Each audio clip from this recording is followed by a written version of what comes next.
चिराग पासवान अगर महागठबंधन में आते हैं और जमुई से चुनाव लड़ते हैं तो आईपी गुप्ता क्या करेंगे? देखिए, ऐसी परिस्थितियां तो होगी नहीं, मैं आपको बता दूं। लेकिन अगर चिराग जी वहां से जमुई से लड़ते हैं तो मैं अपने पार्टी में उनका विरोध दर्ज करवाऊंगा। तब भी एकदम करवाएंगे, बिल्कुल। मैं अपने पार्टी वाले से उनका विरोध दर्ज कराऊंगा कि भाई ये 10 बरस के उन्होंने वहाँ जमुई कुछ नहीं किया, लूट लिए। हाँ। अगर अशोक चौधरी को टिकट मिल गया जदयू तब अशोक चौधरी जी लड़ेंगे। आप अब देखेंगे उस समय की बात। ये तो हाइपोथेटिकल क्वेश्चन है कि उस समय क्या होगा, उस समय देखेंगे। नहीं, भाजपा क्या जाएंगे, कांग्रेस का समर्पित कार्यकर्ता है, कांग्रेस के साथ बने रहेंगे। उदय नारायण चौधरी को मिल गया तो फिर वही बात है। अब पूछेंगे। लेकिन एक बात तो मैं आपको बता दूं, उदय नारायण चौधरी जी तो नहीं मिलने जा रहा है। क्या बात? ये तो मैं फाइनल बता देता हूँ आपको, उनको तो नहीं मिलने जा रहा है। पूरा फील्डिंग कर रहे हैं। वो करें, उसके बहुत सारे कारण हैं, बताइए। वो कभी बताएंगे आपको। लेकिन उनको नहीं मिलने जा रहा है। लोकसभा चुनाव की तैयारियां शुरू हो गई है। बात करेंगे जमुई लोकसभा क्षेत्र की, जहां से फिलहाल सांसद हैं चिराग पासवान लोजपा से। अब चिराग पासवान के बारे में कहा जा रहा है कि वो चल जाएंगे हाजीपुर, अपने पिता की विरासत को आगे बढ़ाएंगे, हाजीपुर से चुनाव लड़ेंगे। खैर, हम बात एनडीए की नहीं करेंगे, फिलहाल महागठबंधन की करेंगे। महागठबंधन से राजनीति के अखाड़े में जमुई से 3 पहलवान वहाँ क्षेत्र में घूम रहे हैं। एक हैं राजद से उदय नारायण चौधरी, जनता दल यूनाइटेड नीतीश कुमार की पार्टी से हैं अशोक चौधरी, और कांग्रेस से हैं IP Gupta ji. Reserve seat है अनुसूचित जाति के लिए, और वहाँ से महागठबंधन के 3 पहलवान पूरे फील्डिंग में लगे हुए हैं। गुप्ता जी, किनको टिकट मिलेगा? आप लोग महागठबंधन से ही 3-3 को लगे हुए हैं। देखिए, पता नहीं वो लोग घूम रहे हैं नहीं घूम रहे हैं। मेरा तो घूम रहे हैं, लेकिन मेरा तो घर ही है जमुई। चूँकि घर है मेरा तो दावा पहले बनता है भाई, हाँ, कि मैं जमुई का हूँ। अशोक चौधरी हैं गया जिले के रहने वाले, और उदय नारायण चौधरी जी भी हैं गया के। घर चूँकि मेरा जमुई है, और अगर आप वहाँ जाएंगे तो देखेंगे कि एक मांग है वहाँ की जो जमुई का बेटा हो, घर का बेटा हो। वो बाहरी वाले को उन्होंने देख लिया कि जमुई एक चारागाह की तरह वो लोग यूज करते हैं, जब चाहे चरे या फिर चल दिए, उसके बाद जमुई से कोई मतलब नहीं होता है। चिराग पासवान सुनते बड़ी काम किए। कोई भी एक ऐसा काम 5 चिराग पासवान जी बता दें। मेडिकल कॉलेज बनवा रहे हैं। मेडिकल कॉलेज तो हर एक 2 जिला में एक में आना है। जो बड़े जिला है, जो क्लस्टर होता है, हर एक 2 जिला में जो बड़ा जिला होगा उसमें वो आएगा। ये हाँ, तो इसी पे रहेंगे कि महागठबंधन में, हालांकि अशोक चौधरी को लेके एक खबर चल रही है कि वो भाजपा में चल जाएंगे, टिकट नहीं मिलेगा तो। खैर, 3 पहलवान, 3 पार्टी और तीनों महागठबंधन में क्या होगा? देखिए, पार्टी जिस उम्मीदवार को टिकट दे, गठबंधन कांग्रेस अगर मुझे देती है तो मैं लड़ूंगा। अशोक चौधरी जी बड़े नेता हैं, उदय नारायण चौधरी जी बड़े नेता हैं, उनको अगर पार्टी टिकट दे तो वो लड़ेंगे।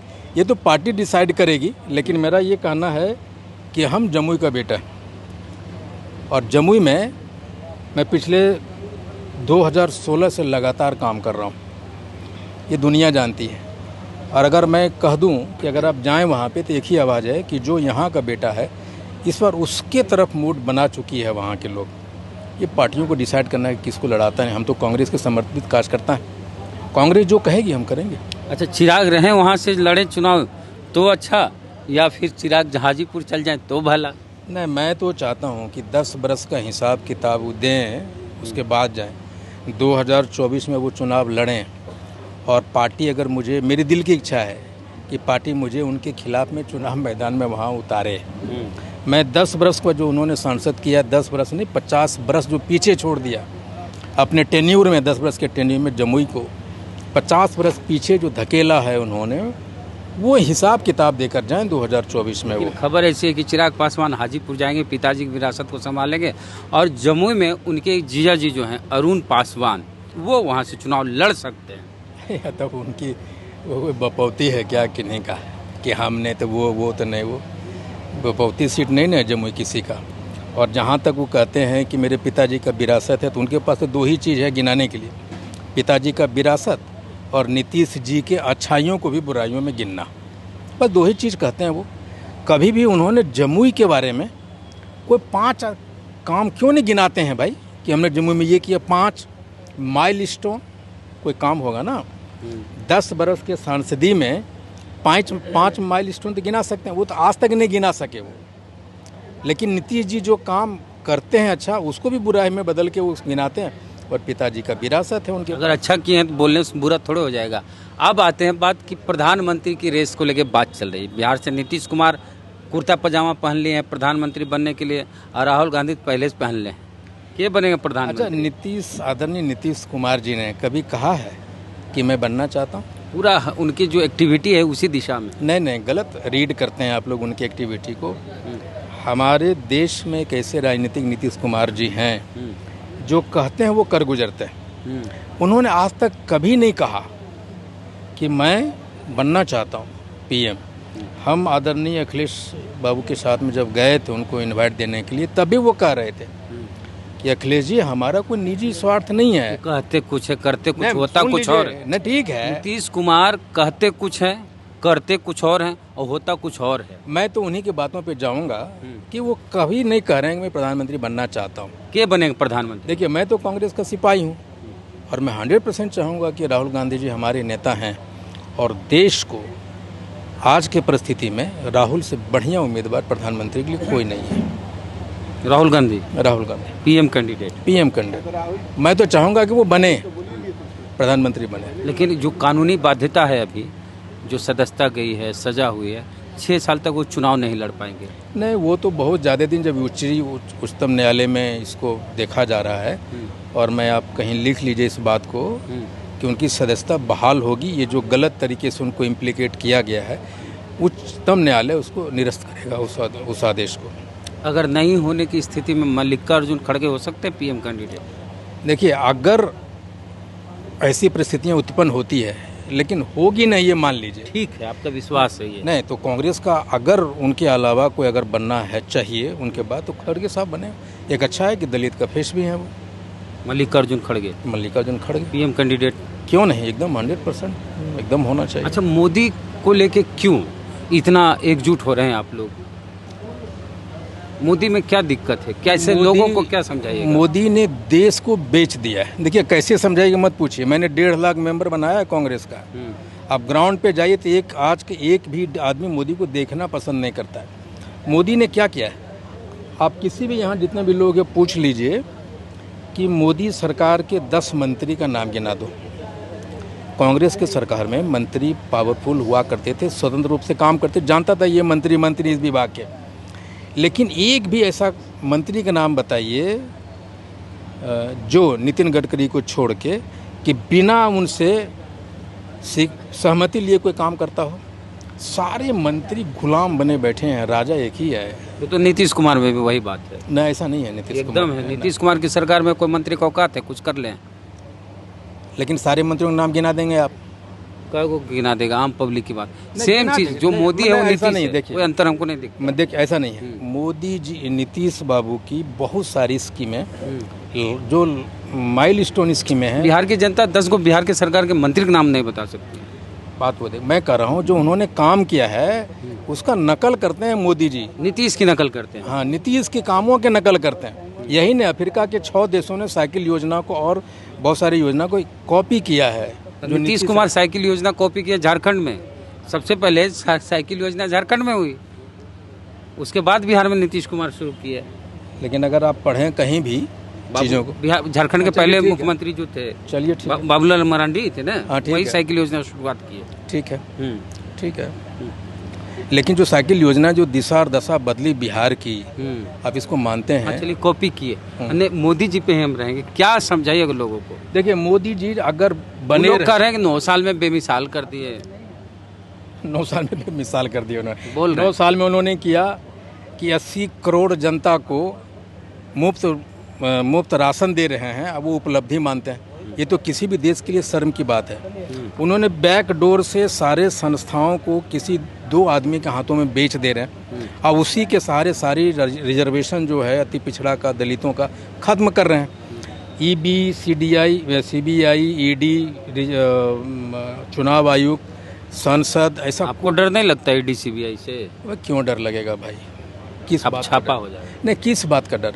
छापा मारा जाएगा। वो ठीक है, वो तो किसको नहीं मार रहा है, आपको भी मार देगा, आपके पास कुछ भी नहीं रहेगा तभी आपको मार देगा और फंसा देगा। वो 3 महीना 4 महीने तो जेल भेज ही देता है ना। वो एक सीधा साधा आदमी जो कुछ भी नहीं कर रहा है उसको भी इम्प्लीकेट कर देगा सरकार अगर चाहेगी, तो कौन बड़ी बात है। हम हैं, आप हैं, कोई भी है जो आवाज़ उठा रहा है उनके खिलाफ में, वो तो कुछ भी कर सकता है, आप गुनाहगार हों या ना हो। राहुल जी की सदस्यता ले ली उन्होंने ना, तो क्या था वो, तो कोर्ट ने लिया। कोर्ट उनके इशारे के बिना चल रहा है क्या। जिस जज ने दिया उसकी प्रमोशन 2-3 महीने में 2 बार कर दिया उन्होंने। और वो जो जजमेंट दिया है वो आप जजमेंट को पढ़ें या जो वकीलों को राय देख रहे हैं तो ज़बरदस्ती वाला है ना। वो तो ये सारे लोग गुलाम बने हुए हैं मोदी के आदेशों का। चाहे वो जो जज दिया है वो भी वही हैं, उनके ऊपर ढेर सारी बातें हैं। एक चीज़ तो ये लोग बता दिए कि मोदी जी गलत करें, राहुल गांधी प्रधानमंत्री बनेंगे तो क्या होगा। सिंपल सी बात समझिए, भारत की जो समरसता, जो विविधता है, जो अलग अलग धर्मों के एक साथ लेके चलने की, अलग अलग पंथों को, देश के अलग अलग खंडों में अलग अलग चीज़ें होती है, विविधताओं के साथ में चलने वाला, भाईचारे के साथ में चलने वाला, और देश जिससे चलेगा संविधान को बचाने वाला, वो सारी चीज़ें जो विखंडित हो चुकी है वो राहुल गांधी ही बचा सकते हैं, कांग्रेस ही बचा सकते हैं। अच्छा, जमुई पे आते हैं, अगर अशोक चौधरी को टिकट मिल गया जदयू तब अशोक चौधरी जी लड़ेंगे। आप अब देखेंगे उस समय की बात। ये तो हाइपोथेटिकल क्वेश्चन है कि उस समय क्या होगा, उस समय देखेंगे। नहीं, भाजपा क्या जाएंगे, कांग्रेस का समर्पित कार्यकर्ता है, कांग्रेस के साथ बने रहेंगे। उदय नारायण चौधरी को मिल गया तो फिर वही बात है। अब पूछेंगे। लेकिन एक बात तो मैं आपको बता दूं, उदय नारायण चौधरी जी तो नहीं मिलने जा रहा है। क्या बात, ये तो मैं फाइनल बता देता हूँ आपको, उनको तो नहीं मिलने जा रहा है। पूरा फील्डिंग कर रहे हैं। वो करें, उसके बहुत सारे कारण हैं, बताइए। वो कभी बताएंगे आपको। लेकिन उनको नहीं मिलने जा रहा है। जब उसी पीढ़ी के लोग ही राजनीति करते रहेंगे 40-50 बरस तक। तेजस्वी यादव जी युवा हैं और आप देखें उनके टिकट देने की प्रक्रिया को और चीज़ों को आगे बढ़ाने का, तो युवाओं को मौका दे रहे हैं और वो 50 बरस तक एक ही आदमी राजनीति करते रहे तो बाकी कब समाहित होगा उन लोगों को। और बहुत सारे ऐसे भी बातें हैं। अभी मैं उनका एक इंटरव्यू देख रहा था, बोला 2.5 लाख लोगों ने मुझे वोट दिया, बता रहे थे वो। अभी याद आया क्या उनको? इतना दिन तक कहाँ थे? खाली गए, चाय पिए, चले आए।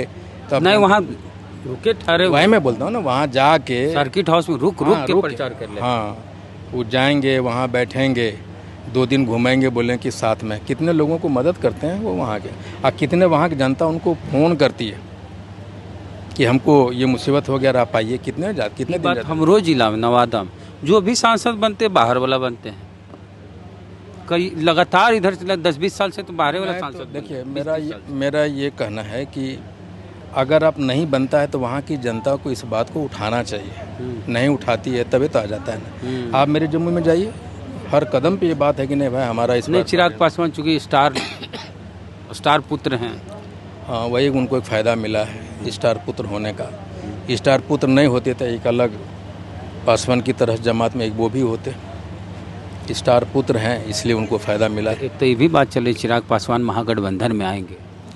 मैं तो कहता हूँ कि मैं उनका स्वागत करूँगा। महागठबंधन अगर में आते हैं चिराग जी तो मैं उनका स्वागत करूँगा, लेकिन एज ए जमुई का वोटर होने से उसके बावजूद ही मैं उसका विरोध करूँगा। स्वागत भी करेंगे, विरोध भी करेंगे। नहीं, गठबंधन में उनका स्वागत है। अच्छा, लेकिन मैं जमुई का हूँ। जमुई एक वोटर और एमपी का जो रिश्ता होगा वो विरोध का ही रहेगा। चुनाव लड़े लाएंगे तब।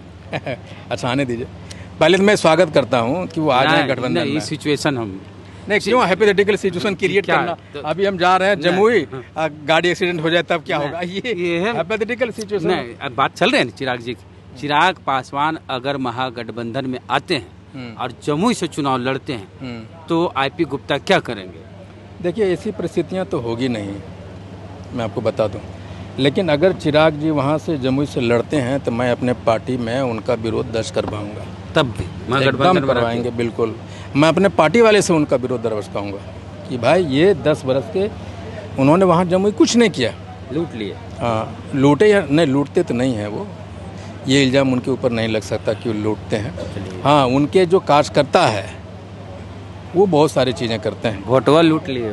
नहीं, वोट तो नहीं लूटते, ना वोट लूटते हैं ना पैसा लूटते हैं, सब उनके ऊपर तो ये इल्ज़ाम नहीं लग सकता है, इसमें कोई दो राय नहीं है। भ्रष्टाचार भी नहीं करते हैं। नहीं नहीं, ये बात उन पे ये इल्ज़ाम नहीं लगा सकता, ये तो मैं इस बात को तो मैं कह सकता हूँ। नहीं होता कमीशन वमीशन लेता है ये सब, नहीं, ऐसा कोई बात क्षेत्र में नहीं है कि वो कमीशन तो लेते हैं। दिक्कत कहाँ आ रही? दिक्कत है वो काम नहीं करते। जमुई में कोई भी 5 काम वो गिना नहीं सकते।